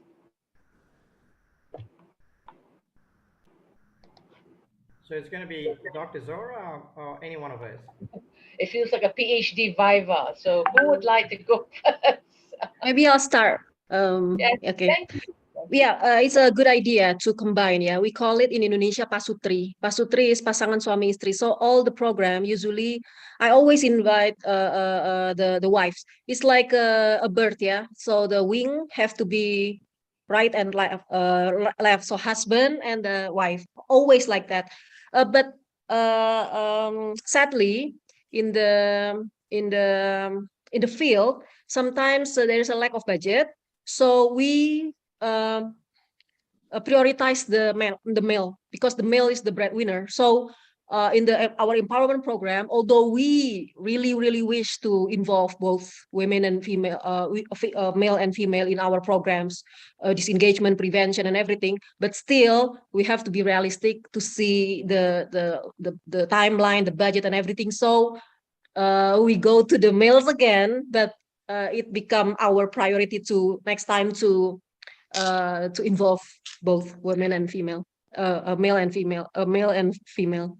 Okay, that's from me. Mr. Andrin, Pak Andika. Mr. Andika, would you want to go ahead first? Right. Thank you very much. I think it's very important, I think, when we're having a multi-stakeholder approach that we involve everyone from the civil society, not just women's group or youth group, but also the religious leaders is an important element when you're having this multi-stakeholder approach. So for us, for example, our national action plan, one of them is to work with civil society organizations. That's one of the actions that we wanted to do. And of course, we are speaking about women's leader, youth leader, religious leaders are also involved in the implementation of that national action plan. So it's very important. So that's a multi-stakeholder approach. The second question is about what are the enabling and hindering factors in applying this strategy. The enabling factors is, I think, for instance, in Indonesia, we have a large, two very large Muslim organizations, which is Nahdlatul Ulama, and of course, the other one is Muhammadiyah. And they are very much moderate in their views in society as well. So this is a plus sign for us. That helps us out. It makes our work more easier, especially in the National Counter-Terrorism Agency when we are providing those programs and activities. So again, that's one of the enabling factors. But what are the hindering factors? Of course, I think sometimes you need to build trust. And of course, building trust between the government and civil society is something that's always one of the big issues. But again, what we need to bear in mind is that whole of government and whole of society approach as the main elements of any successful implementation on any national action plan. So that would be my answer to that. Thank you. All right. Thank you, Mr. Andhika. I'm being the moderator now, apparently. I would agree totally with Mr. Andhika on how CSOs are working with BNPT. I'm Malaysian, but I currently live in Finland, and I've seen the failures in Malaysia. We have politicians making adverse remarks on other religions and get away with it. How are you going to consider yourself a tolerant or moderate nation when you have politicians coming out like that? I'm not saying it doesn't exist globally, it does, but don't keep harping on it and knowing that your nation has a multiracial society, and you keep feeding these kinds of thoughts. And what you will do, you don't make that society resilient. You will make more radicals and more radical thought ideological beliefs that we see. Every one of us is a radical in our own ways, whether we are radical in our children's school education, whether we are radical in our beliefs that doesn't go above the red dot line of extremism. That's fine. But when you become when you take strict Sharia compliance in Malaysia, strict Sharia compliance it's at heart, and nobody dares to go against it. I mean, and nobody dares to counter it. Yeah, terrorism researchers are all just there writing good policy papers, but what comes out of it doesn't suit society. But in Indonesia, the communication is very transparent, very open. And like I said, you need a strong leadership, and President Joko shows strong leadership in driving the Indonesians where we are heading. If you look at all these what you call this demonstrations and all that, if you really go and speak to them, they don't know what they are there for. Somebody's paying them money to do this, and BNPT knows about this, and many of us know about this. But so it's just somebody trying to push something out to go against the government. So the largest Muslim country in the world can have a major tolerance and moderation. I don't see why even the Middle East can't do this. I mean, I think the Middle East should take more lessons from Indonesia. That's what I always say. We should highlight Indonesia in what we are doing.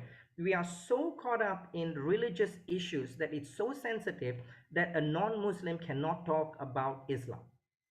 Since when does it say that? In the Quran, it doesn't say that.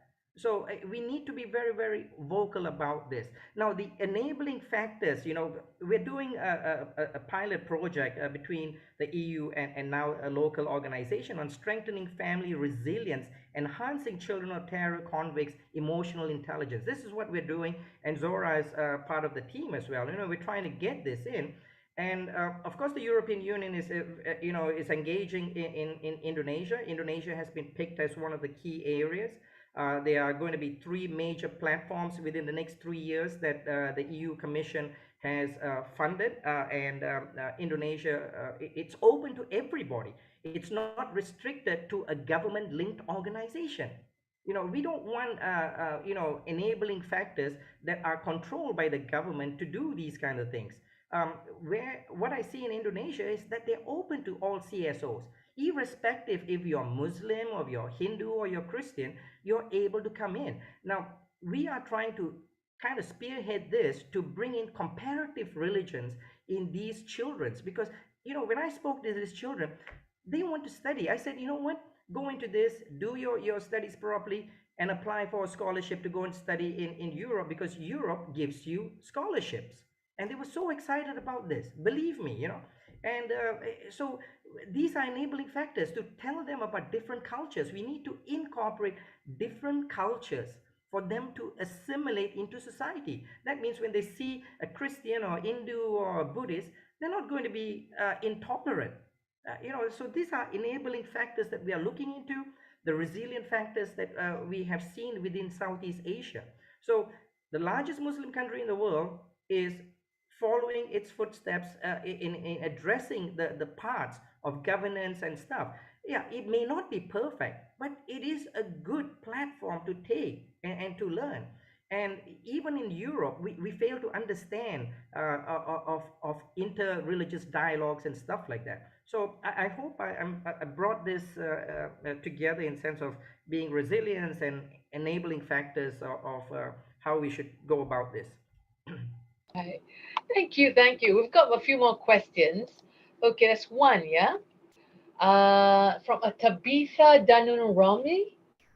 How can preventative measures in counterterrorism eradicate violence against women?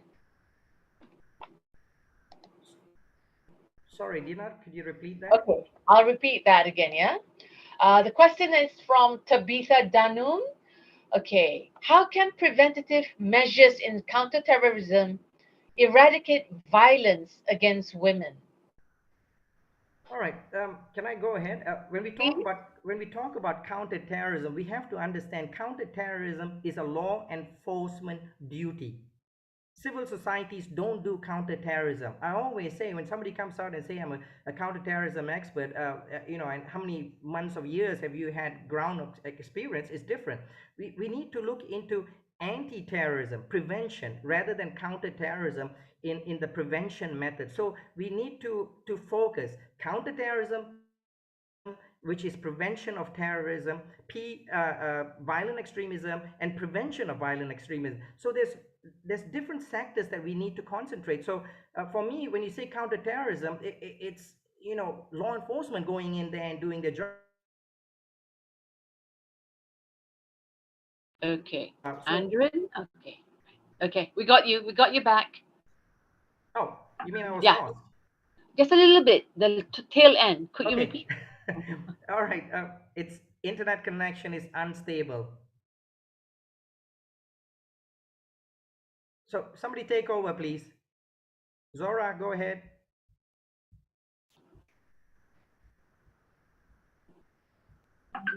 Hey, she's disappeared from the screen. All right. Okay. I think I'm also, my internet also unstable. Yeah, prevention. I think the one programs that always used by many countries is to peer-to-peer mentoring, peer-to-peer. One of the program I was the judge in that program. It's like a peace idol. So every peer group making like a peace campaign, and there is a judge. And so I think that works when these young millennials making application for peace. So it's it's challenging. It's a unique, and we have in Indonesia called Karang Taruna, but I don't know if Karang Taruna is ever, is implemented well in Indonesia. But similar, like those kind of programs, I think is need to be empowered, yeah, in the youth. Okay. Well, Pa Andhika, there's a question here that you may want to address, yeah? How can governments comprehensively support the Women, Peace and Security Agenda and its links to CVE, in particularly the relief and recovery aspect, without undermining humanitarian principles and politicizing assistance? Could you repeat that again? A relief and? Okay, I will repeat that. I was trying to find that question as well. Okay. How can governments comprehensively support the WPS agenda and its links to CVE, in particularly the relief and recovery aspect, without undermining humanitarian principles and politicizing assistance? Okay. Thank you. I think that's a very hard question, but again,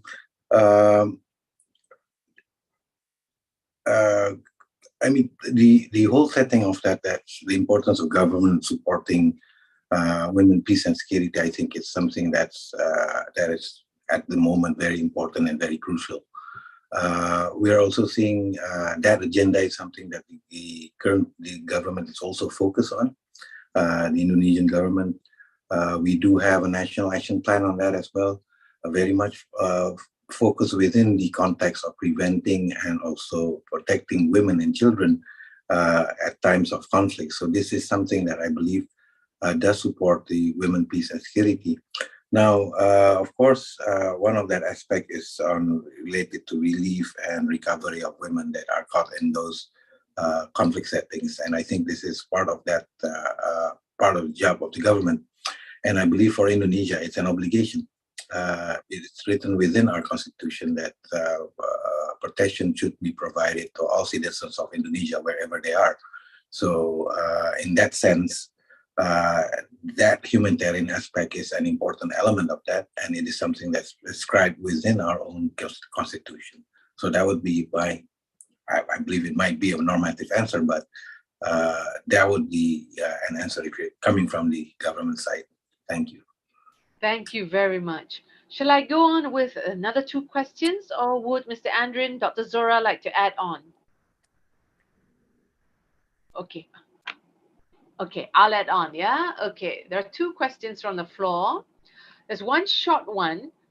How can the presence of women in formal settings, such as governments, I believe, translate to meaningful participation and engagement in CVE initiatives? May I answer that? Please do. Thank you. Yeah, since 2012, I always ask BNPT, our Indonesian anti-terror agency, to have at least one deputy, female deputy, because that's like a symbolic intention, yeah, for the government to prove themselves that they are really care about women by putting some female official. But well, it's not my luck. Until now, Indonesia still women in BNPT only the max is only I think Kabak, I don't know in like Eslon something, yeah, not in deputy.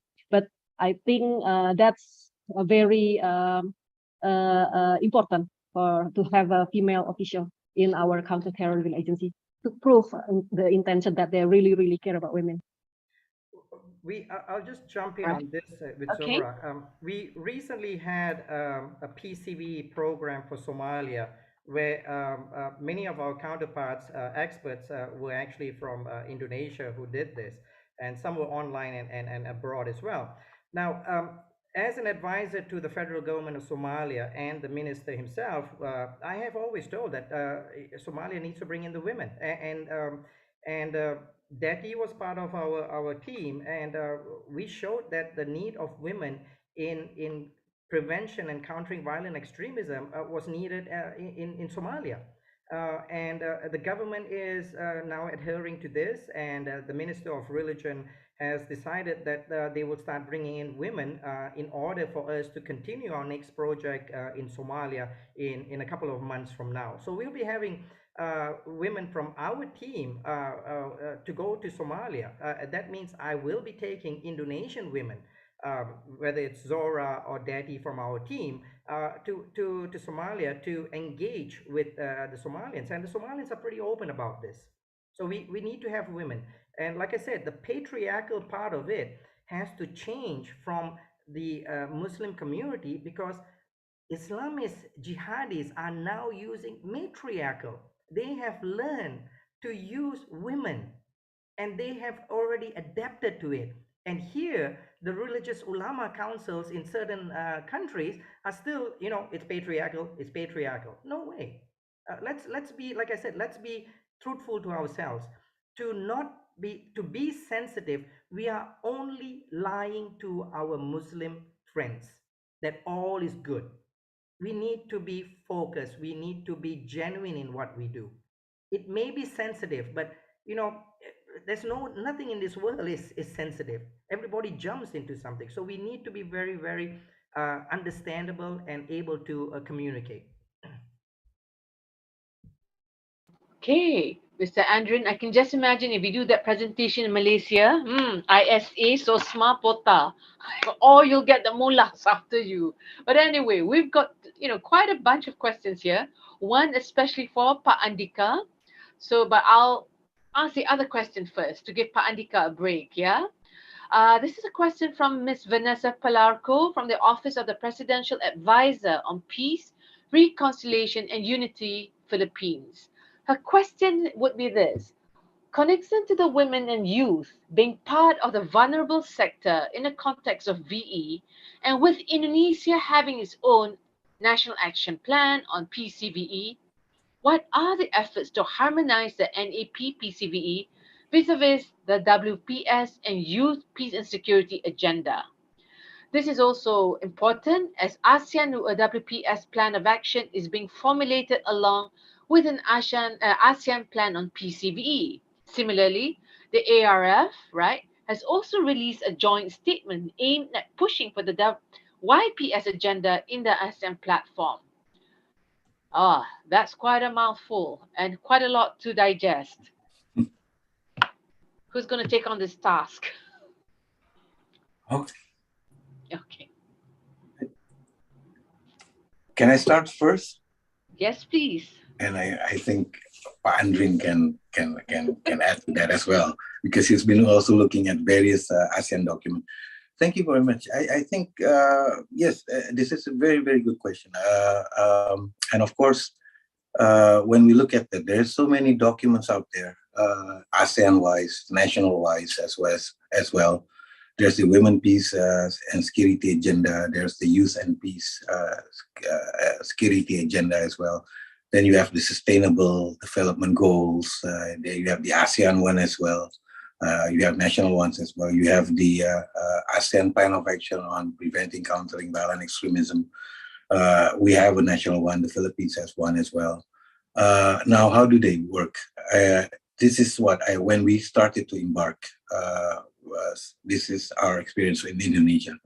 When I started to embark, the Office of the President asked me, why do you want to come up with a new presidential regulations? You already have a law on counterterrorism. Use it. You have prevention there. You have means for law enforcement. Why do you need a national action plan? And I said, well, this national action plan consists of activities and program, and there's an aim to it. So this is a policy. What we want to do is that this complement the existing laws and regulations and legislative frameworks out there that's related to counterterrorism. So in any case, when we're looking into those various agendas, be it at the region or at the national level, each of them should be complementary. So it does not work on its own. So it needs to work on a way that it complements each other. So you cannot deny the fact that, for example, there is the ASEAN Plan of Action on preventing and countering violent extremism at one side, but you also need to observe the fact that ASEAN itself is also having a women, peace, and security, and they coincide. It doesn't mean that they're working. And also, it needs to also be taken into account that because ASEAN itself is construed into 3 pillars, that between the pillars, they should also work because the sectoral bodies are different. So when you're talking about women, peace, and security, it is not the work of the ASEAN Commission on Women only, but it also relates with other sectoral bodies. For example, like the SOMTC that's looking into the violent extremism aspects, terrorism aspects. So again, this is where we converge. And of course, by converging and working in a cross-sectoral, cross-pillar approach, I think this would help work better for ASEAN. So again, my own assumption is that these agendas, they do not work alone, but they are complementing each other. That would be my answer to that. Thank you. Okay, Dr. Zora, Mr. Andrin, would you like to add? Because there are a lot more questions coming in. I think not from me. It's Mr. Andika already explained it very well. Mr. Andika, Pak Andika has already explained the situation in sense of the cooperation due to the fact that BNPT does this with the ASEAN region. So he's more of an expert on that. I'm just a researcher on this. All right. Well, we're not going to let you go because there are two pointed questions for Pak Andika and another one for Pak Andika and Pak Andrin. Yeah. So I think you're on the spotlight right now. So, okay, the question to Pak Andika would be this. Your presentation stated that FKPT BNPT 2020 survey stated that young women face a greater risk of radicalization than their male peers. The impact was high, particularly among Generation Z, millennials, and urban youth during the pandemic.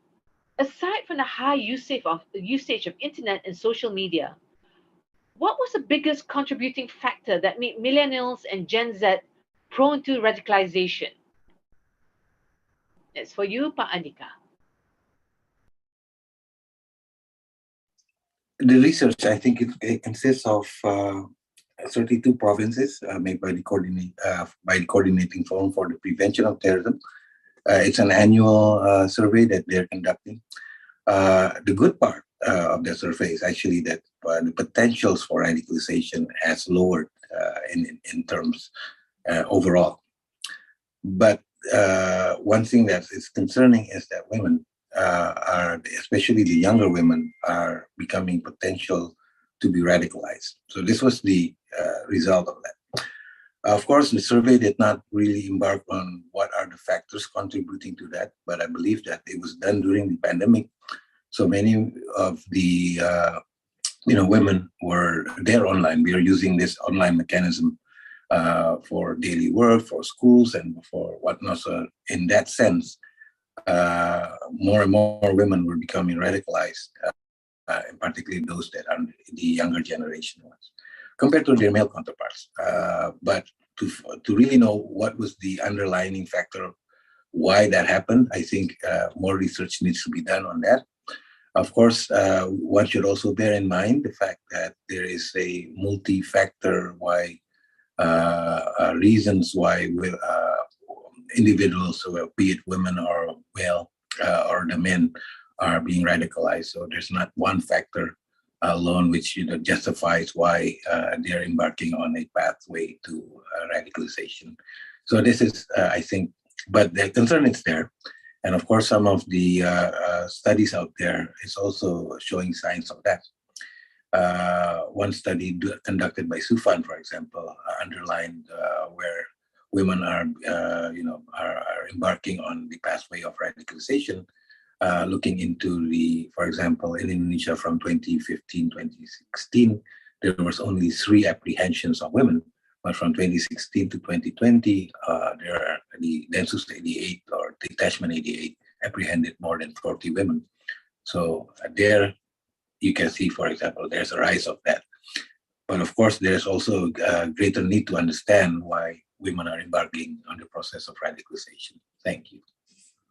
Okay, the final question, I think, for today's session would be this. How do you build a counterterrorism program based on gender lens, which upholds the do no harm principles? Is this for me? It's for you, it's for everyone. Okay. But we'll give Pak Andika a rest. Can you just repeat that question again, Dina? Sure. How? Okay. How do you build a counterterrorism program based on a gender lens, which upholds the do no harm principles?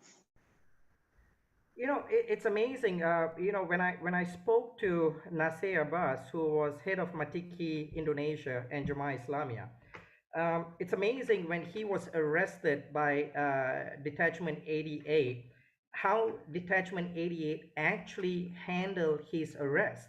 He was actually shocked because at his time, uh, his willingness was to actually kill, either be killed or die by the hands of Densus 88. But that wasn't the case. So this was, years back when Detachment 88 now decides that, the changes need to understand the threat scenario and why we need to have people such as Nasir Abbas to come out on his own and to explain and to assist Densus 88. So, in this sense, Indonesia has already been practicing. I'm not going to say that it all is good and right, but every country has its good and right. But at least there's already some sort of atmosphere where Detachment 88 is already doing this. And if you look in the last couple of months, Detachment 88 has already captured or arrested more than 70 Islamist, what you call this, jihadis. And all of them have been interrogated in a professional manner and with dignity. So I think, in sense of where BNPT and Detachment 88 is going, I think they're doing the right part. So in that sense, we need all, it is a learning process, okay? The Americans weren't that good. They did atrocities too. I'm going to tell you this. I mean, there's no two ways about it. The Europeans did the same thing. So we have to learn from our experiences and move forward. And so does the ASEAN region. We've learned this and we move forward in addressing this. So that's my take. Dr. Zora? Which Yeah, thank you. I just want to add that we need to avoid stigmatization and also using a sensitive term. Like for example, in this many events, I always say that disclaimer first in the first beginning of my presentation that it's not just targeting Islam, it's not just targeting Muslims. So stuff like that have to be stated in the first the first beginning of our program, and also avoid a sensitive term. For example, by saying that because women are more emotional, many feminists will be against it because we have a term in Indonesia called baper. Baper is like you bawa perasaan, like so sensitive.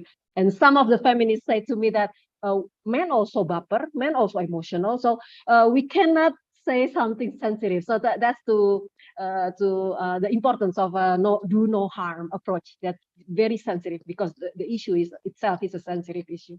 Thank you. Okay. Pak Andhika, would you like to add anything? Yeah, it's a very important principle. The do no harm principle. Actually, this is something that's very much enshrined within the law number 5 of 2018 on our counterterrorism, because we have a separate chapter that relates to the prevention of terrorism, and it provides an obligation for the government to conduct prevention programs at the from the early stages on until the late stages as well. But in conducting those programs and in advocating those programs, the government should uphold the principles of human rights and the precautionary principles. And I believe that this precautionary principles is actually the do no harm principle. And of course, this is an important part of that. So any kind of if you're the government developing any programs that's related to prevention, and of course, if you're using a gendered lens as well, that do no harm principle should apply. So I think what Dr. Zora is saying, that in any program that she's conducting, she's always reminding them, this is not to stigmatize one religion, this is not to, harm the social fabric of the society. I think those are important elements. One thing that we've also noted, for example, we're right now embarking with the UNOCT. One of them is looking into the migrant worker that are vulnerable to become radicalized. Of course, through a more gender lens approach, we're looking into the segment of women migrant workers.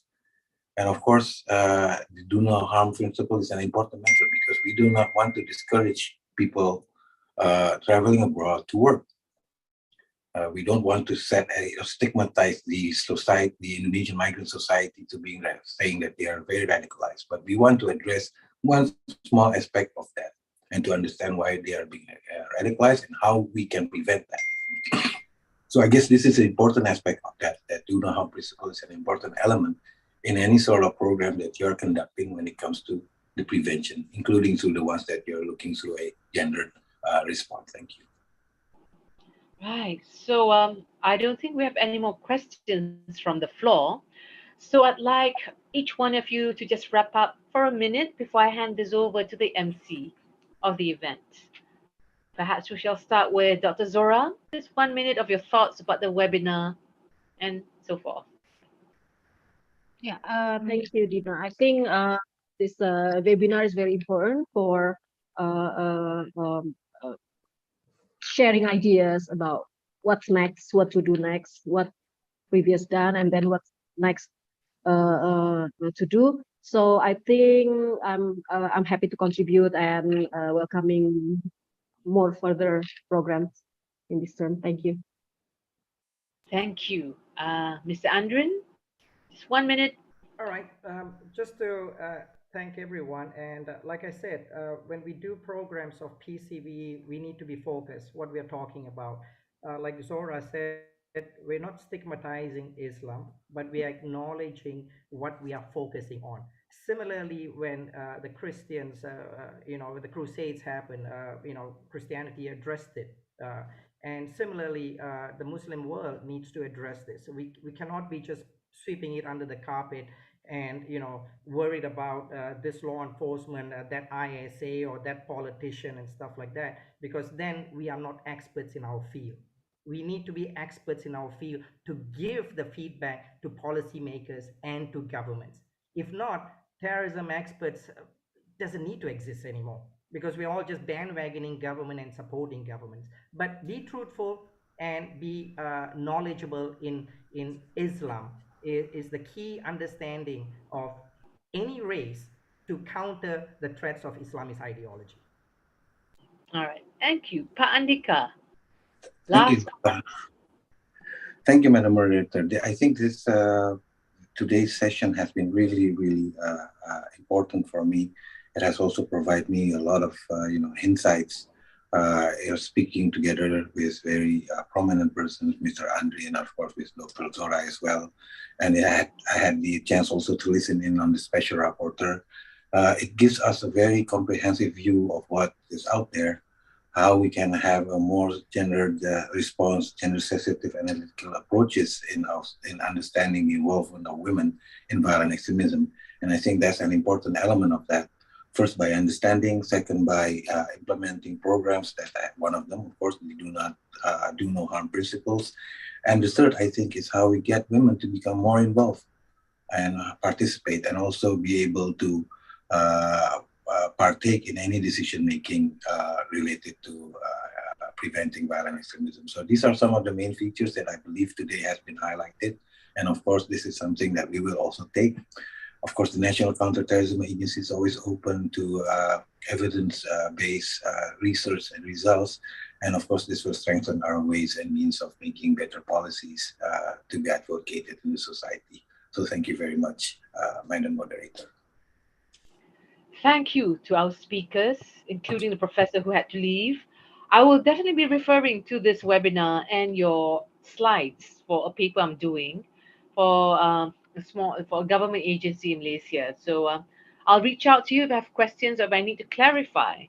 And on behalf of the audience today, thank you so much for sharing your thoughts, your frankness, your honesty, which is something which we need when you talk about CVE or CT. So I'd like to hand this over to the MC. Thank you again. I hope to see you in the future. To everyone, ladies and gentlemen, it was good moderating, and I hope you join the ASEAN-IPR webinars in the future. Over to you, Ibu Kartika.